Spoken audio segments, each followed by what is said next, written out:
বঙ্গোপসাগরে সৃষ্ট নিম্নচাপের কারণে উত্তাল সাগর, একের পর এক বিশাল বিশাল ঢেউ আছড়ে পড়ছে উপকূলে। জোয়ারের পানি স্বাভাবিকের চেয়ে 4 থেকে 5 ফুট উচ্চতায় প্রবাহিত হচ্ছে, ফলে পর্যটকদের নিরাপত্তায় মাইকিং করছে লাইফগার্ড ও বিচ কর্মীরা। একই সঙ্গে ব্যবসা বন্ধ করে দিয়ে উপকূলে উঠিয়ে রাখা হয়েছে জেটস্কি ও কিটকট। সেনাবাহিনী বা পুলিশ আমাদেরকে নামতে দিচ্ছে না। খুব ইচ্ছা ছিল সাগরে একটু গায়ে একটু পানি দেব, লাল পতাকা লাগাই দিচ্ছে যাতে পানিতে না নামে, মানুষের সতর্কতা অবলম্বন করার জন্য। পানি উচ্চতা বেড়েছে এবং এই সময়টাতে যারা পর্যটক আছেন তাদেরকে আমরা পানি থেকে বিরত রাখতেছি।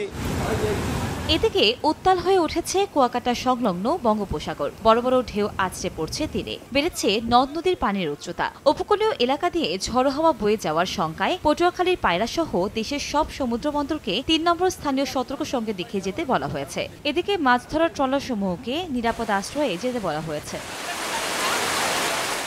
ঝালকাঠিতে বৃহস্পতিবার ভোর থেকে শুরু হওয়ার বৃষ্টি চলে সকাল 10টা পর্যন্ত। কয়েক ঘন্টার বৃষ্টিতে ডুবে গেছে জেলা শহর। বৃষ্টির সঙ্গে বইছে দমকা হাওয়াও। চরম দুর্ভোগে পড়েছেন খেটে খাওয়া নিম্ন আয়ের মানুষ।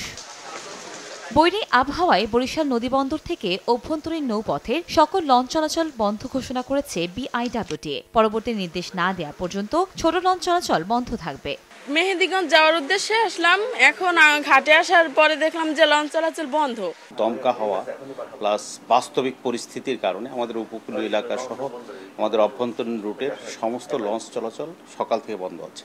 বঙ্গোপসাগরে সৃষ্ট নিম্নচাপের কারণে আরও 2-1 দিন ভারী থেকে অতি ভারী বৃষ্টিপাতের সম্ভাবনা রয়েছে বলে জানায় আবহাওয়া অফিস।